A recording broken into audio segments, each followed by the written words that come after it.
Why would bots be interested in answering surveys? What do you think is obviously there's always black hat things happening in the web, and whether that's ad fraud, but I never thought in the context of surveys. Why do you think, bad actors are trying to insert themselves into those types of conversations? I think same reasons for advertising. Interesting. It's money. Yeah. It's money. Okay. So because people get compensated. You get compensated for the survey, for taking the survey. So if you can, if you have a fraudulent survey response, you make the $1.50, the 89 cents, the $4.50, whatever it ends up being. You're offering. Yeah. What is AI making it harder to detect those bot-driven answers?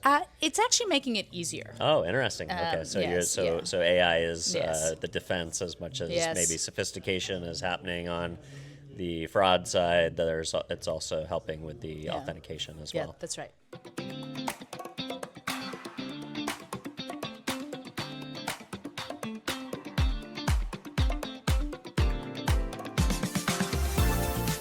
How's it going, everybody? Welcome back to another edition of the Ad Podcast, coming to you from the Possible Show here in beautiful Miami. We have Sara Fagen, who is the CEO of Tunnl.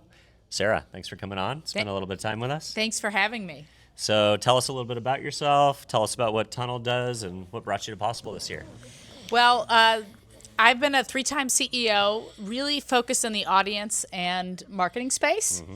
And this is my first time at Possible. Okay, so, nice. What do you think so far? A little chaotic, if I'm being honest. Yeah, a lot to absorb. But have been surprised at how many people I've run across who I've worked with in the past. So that's been good. Yeah, a lot of familiar faces. A lot of familiar faces, lots of opportunities to reconnect with colleagues and look for new opportunities. At Tunnl, what we specialize in is reducing silos across the marketing stack. Okay, interesting. So we do survey research at scale, large samples, and we have an AI automated process that immediately turns that into an audience that you can track and measure over time. Okay.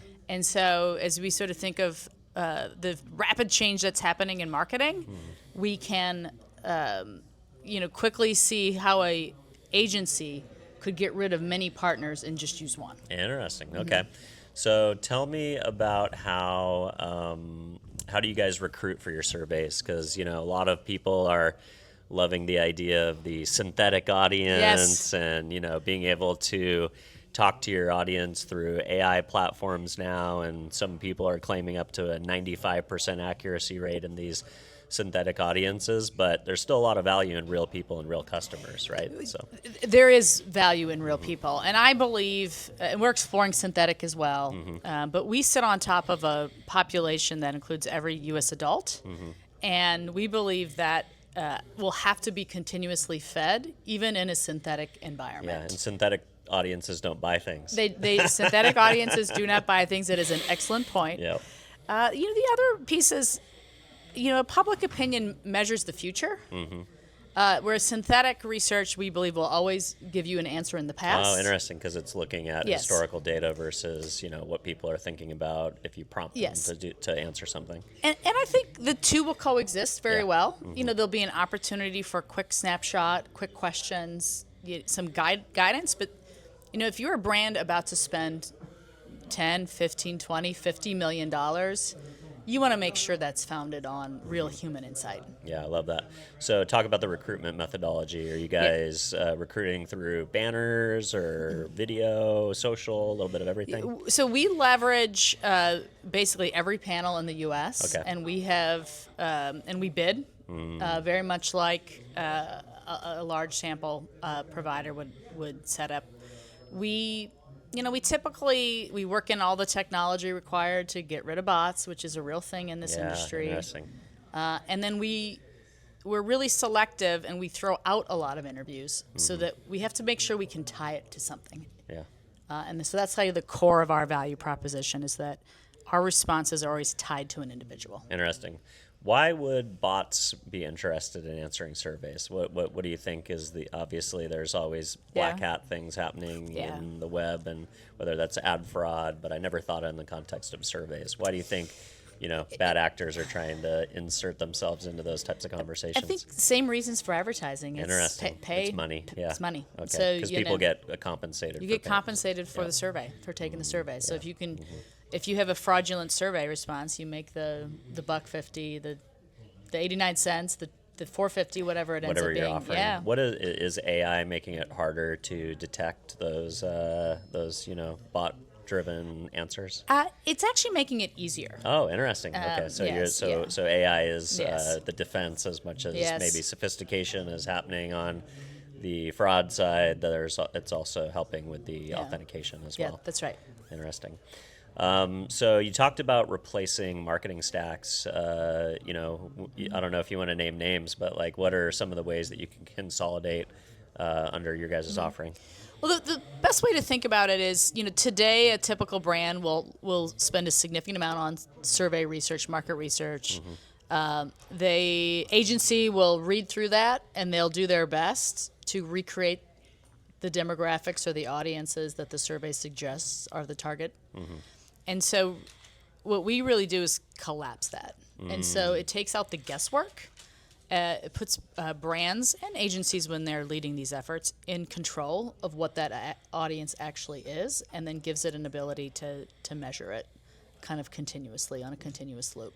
Interesting. So you're doing more on the qualification side on the front end, essentially making sure you're recruiting the right people and not having to, wait for them to start the survey, essentially to figure out who they are and if they would be qualified. It's really more kind of, I would say, upper funnel to all the way through. I mean, part of what we do is survey research, insights, audience creation, and then move that data into whatever platform that you're going to want to buy in, and multiple platforms. Yep. So Tunnl isn't a media buyer. You're the data layer. We are a data and technology layer. And is that first party data that has to be ingested through like LiveRamp and those types of things, or is it an audience that people can go in and self-select through some of the platforms? Good question. It's actually both. Okay. So most of our brand clients, we're helping create first party audiences for them so they can leverage them. Yeah, and they're proprietary. And they're proprietary to them.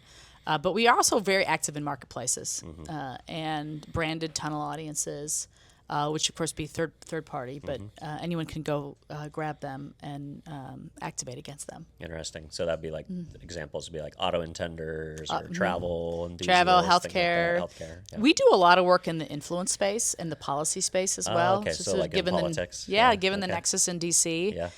The trade association world, looking to find advocates or people who are aligned on a set of issues. But it really runs the gamut from consumer all the way through kind of very narrow niche influencer audiences. Interesting. Talk about how influencers are coming into play with surveying. Like, are you thinking about the idea that you can recruit people who have an audience also, and if you can move the opinion of a person who also has scale within a community, then that can be a trickle-down effect? Yes, and so if you think of some of the hottest issues right now in the policy landscape are related to AI and data centers and all the things that go into making all the work we're talking about this week possible. Yep. And so many of those companies are looking to condition the landscape so that populations understand the benefits of what AI can bring to society and the job market. And so a lot of fear out there, Yeah. replacement, doomers, Exactly. the Terminator's coming, stuff like that. Yeah. So there's a desire to condition the environment overall, Sure. but then there's also just like a very narrow group of individuals who would decide these policy. Yeah. A lot of times at a local level, could be 8 people on a city council. And so they're trying to build a network effect around those individuals. Yeah. To make sure the impression of a sitting congressman is a lot more valuable than a consumer, essentially. Yeah, when it comes to making policy, for sure. Yes, that's true. Yeah, I remember, back in the day, we used to run campaigns for Nestle and their, Arrowhead bottles in San Francisco because there was a ballot initiative to talk about, like for larger propositions. Obviously, we're seeing that a lot right now with like probably the most recently, the redistricting effort in your state. How can you? How are you guys thinking about moving, the influenceable middle, to recruit the propensity voter that actually has a chance to swing to one side of an issue? Or are you seeing more people be issue driven versus party affiliation, especially with like ballot initiatives like that, where it's not necessarily being driven by necessarily one side, but more of like an advocacy group or something like that. Yeah, particularly in ballot initiatives, I think that's true. I think the methodological approach works the same. Which is in the context of looking for someone who's in the middle of a political issue, you would ask a series of questions, leverage that data against the entire stack, and use the AI modeling to kind of figure out who is in the middle, and then spend only your dollars against those individuals. The same would work if you're selling Tide and you're looking for people who Aren't brand loyalists. They were brand loyalists, or maybe they used the brand and previously switched to another brand, and you want to win them back. Or they're price conscious. Yes, exactly. Like that. Okay, interesting. All right, so talk about Possible. What are you excited about for the week? Any panels or events that are must see for you? Yeah, I think all of the conversation around just AI and being able to go and hear some of these brand leaders who are thinking about how they're leveraging it to transform their marketing organization. And to me, that's the most interesting. That's the spot where we think that we can help them accelerate what they're trying to do. But also just like the hallway connections. Yeah. I mean, and everyone is out in the front lobby now, just doing business, doing deals, getting to know people. Yeah. So it's huge. It's impressive what they've put together here. Yeah, very cool. Well, if folks at home want to learn more or connect with you, follow your thinking, where would you like to send the audience? Go to tunnldata.com. Beautiful. Thanks for coming on. Thanks. Appreciate All your right, time. Thank you. Cheers. All right.